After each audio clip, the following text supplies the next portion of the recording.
Hello Stinks and welcome to episode 16 of Minecraft Through the Spyglass. We got some pretty big plans for today, making a farm, placing water in the nether, and even collecting new unobtainables like this one.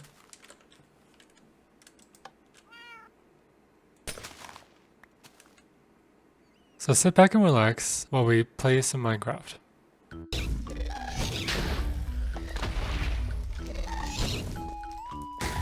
So like I said, our first unobtainable for this episode is going to be this right here, which is just a redstone lamp that is powered on in your inventory and is actually really easy because all we have to do is touch the redstone lamp. So now I have 24 of these and I'm just going to store these in where you guessed it, the unobtainable museum. But I've also got some big plans for some other things like our food source. So I've been struggling keeping some sort of food on me. Mostly I've just been using bread because it's easy to get and renewable. But I started thinking, why not use one of the spawners that we got from a previous episode and make our own pig farm. So here we have a monster spawner from a previous episode, like I said. All I had to do was silk touch this, but now in these newer versions, whenever you place them, it should turn into a pig spawner. In order to do this, I first want to see how water is going to travel in this version, because I think it goes further than it does in newer versions. 8 blocks, which I think actually is accurate to what it does now. I'm thinking we'll do something like this. Obviously it's going to be up in the air, so I'm not sure why I was so confused about how the water is going to work, because it literally works just the same as it does in today's Minecraft. So what I did was just make it's not a 9x9 because I wanted 4 open spots, so I've added 1 to each side on this square, and then I'm going to go ahead and add kind of a circle rim to match the floating island vibes that we have with the other things.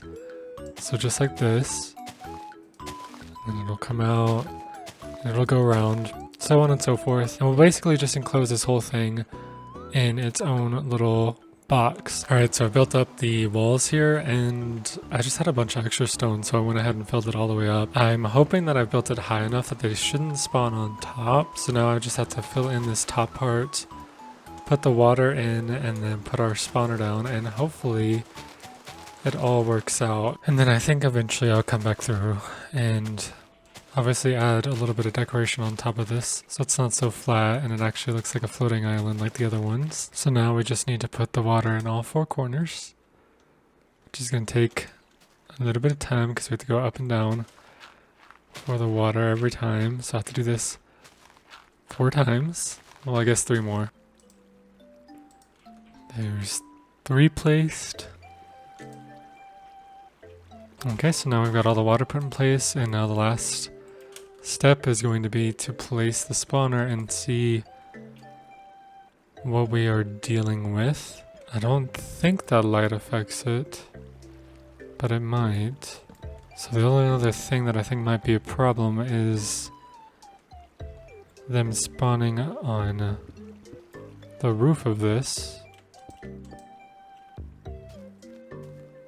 They're not on the roof. Is it the block underneath, maybe?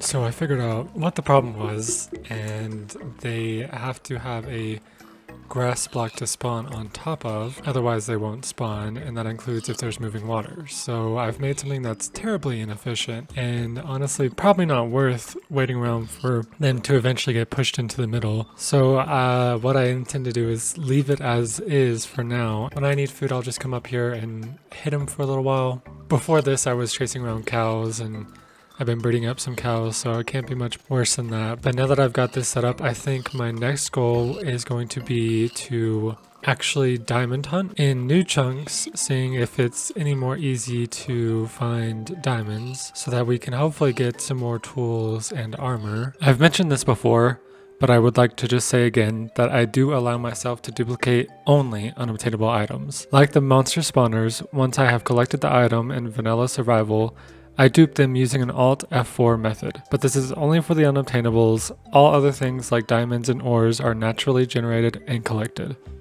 So as you can see, I have quite a bit of raw pork chop in my inventory. And that's because I've spent some time up here killing pigs to get some XP so that we can try and enchant and get a fortune pickaxe. I need fortune for diamonds and coal and other ores. Here is what we've got from the mining session that you saw. And then I have 2 saddles, which is nice because there is an achievement that I'm looking to get pretty soon, which is fly a pig off of a cliff. There's also another temporary unobtainable that you can have, which is you can put a saddle on a baby pig, but eventually the baby pig does grow up, so that's why it's a temporary one. It doesn't stay forever. So now I'm going to create a sword as well, and I'm just going to roll and see what enchant we get. I'm really hoping for another fire aspect sword because it's really nice when collecting things like pork chop. Obviously, it becomes cooked pork chop without having to put it in a furnace. I have also just realized that I forgot to mention the spawner room that we found. I will be using that as a actual farm to kill zombies and get XP. I am going to keep that one, and that's also where we found the saddles. Alright, so after re-rolling quite a few times, the best I got was efficiency 3, fortune 2, and that was using 28 of my levels. So we're gonna take it. We're gonna take that as a W. So now I'm gonna take my 3 diamonds, place them down with my fortune 2. I'm gonna mine them, and I got exactly 3 diamonds. So it's not great. Fortune's not great, but I'm glad that we have it. I didn't enchant my diamond sword. I will hold off on that for a little bit. I'll come back to it eventually and probably get some more levels and enchant it later. But now that we have all that done, I'm gonna go ahead and move all of these materials into our storage in the end portal room over there, and then we'll go from there. Now I am here in the nether portal room, and I just want to show you guys between last episode and this episode that I had been working on something to prepare for this episode. All that netherrack that you just saw, along with a ton more that I didn't collect, I just let despawn, along with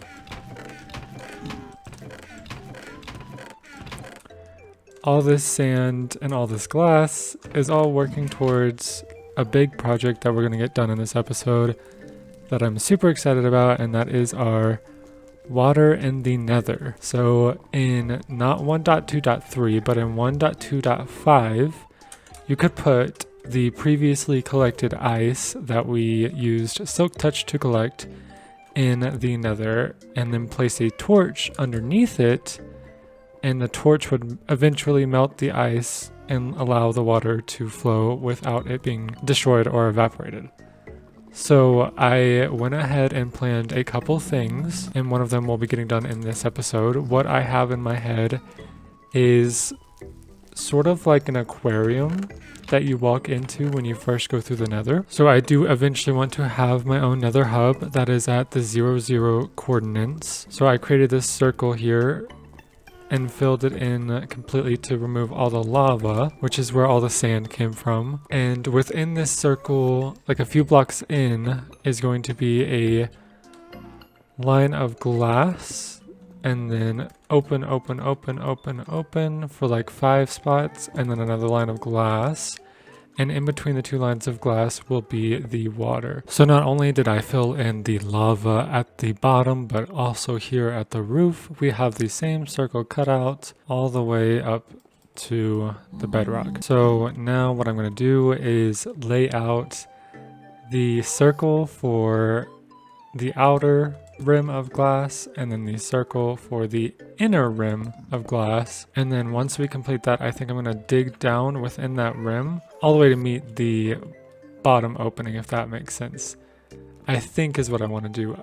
It may take longer than I expect, and if that's the case, we will leave that for another episode or a later version to really complete. So I've just gone through and marked out what I think should be the section for the water to be in. And this is all keeping in mind that there is a middle point right about here.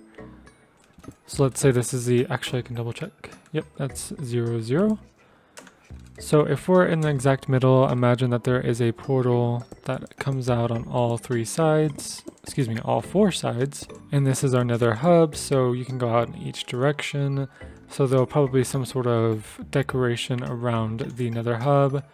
Then once you come through, you'd walk, and then there would be glass and obviously the water inside of the glass. So I'm trying to make sure that I keep enough room for the actual portal and also make it spacious enough to actually look grand whenever you're inside of it, let's say. I might go 1 or 2 more in. Alright, so I decided to go 1 more out because I'd rather have too much water than not enough, because like I said, once you update, you can't come back. So now what I'm going to do is, the way you have to do this is a little bit complicated. Imagine that this is the ice block. You have to have a torch underneath the ice for it to melt. Once it melts, the water will obviously come down. And let's say you wanted to put another piece of ice to melt right here. If it melts this one, that torch will break from the water flowing, and then if we have a torch here to try and melt this one, it'll knock that one off. So what we're actually gonna have to do is place it all with 1 space in between each. So your next ice block will actually go here, with a torch underneath it right here. And so what I think I'm going to do now is go ahead and build a platform that goes all the way around. So like this. Here's where our torch will go. And then here's where the ice will go. And I think what I want to do is actually upgrade to 1.2.5. If you look in the top right corner, you'll see 1.2.5, which is the version that we currently need to be in for this to work. Here's our silk touched ice from earlier. I don't remember which video we got this in, but we're going to go ahead and move most of this into the nether. And here we are at the soon-to-be aquarium, I guess you could call it. And the first step is going to be actually placing blocks for the ice blocks to land on. Otherwise, it's going to be very difficult to actually place the ice. So I'm going to go through and do that first.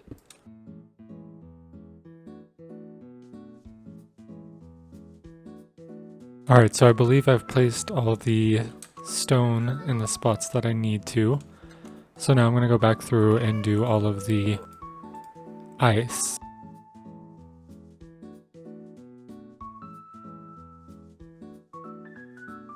And that is all the ice placed in its respective spots. Next, we have to go through and put down all of our torches on all of the blocks, just like so.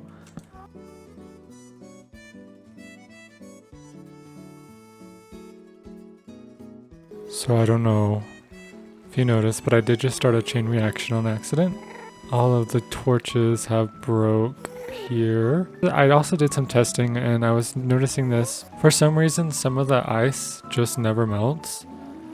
I've even tried breaking and replacing the ice and then breaking and replacing the torch, and it never really seems to melt. But even if it never melts, I do have plans for it in the future when we actually start building in this area to do soul sand and kelp and turn a lot of this into full blocks. So if every one of them isn't melted, that's okay. Well, I'm not sure where all those torches actually end up, which is kind of upsetting because it was about 4 stacks. Now I'm going to attempt to get rid of this gas and stay pretty low to the ground. Okay, there's 1. And there's 2. That was very scary, but I'm pretty proud of how well I got that. So I guess to try and stop them spawning, while there's none here, I'm going to go ahead and put a block every 3 blocks, I think it is. And that should prevent them from spawning. Alright guys, I know that is kind of a boring setup for the water in the nether right now. But I promise we got big plans coming, and it's really going to make it look awesome whenever we get our nether hub set up. So just give it time. Like I said, this is just like the unobtainable museum. It's going to look really cool. We just got to wait for later versions. But I want to thank you guys so much for watching, and I will catch you in the next one. Goodbye.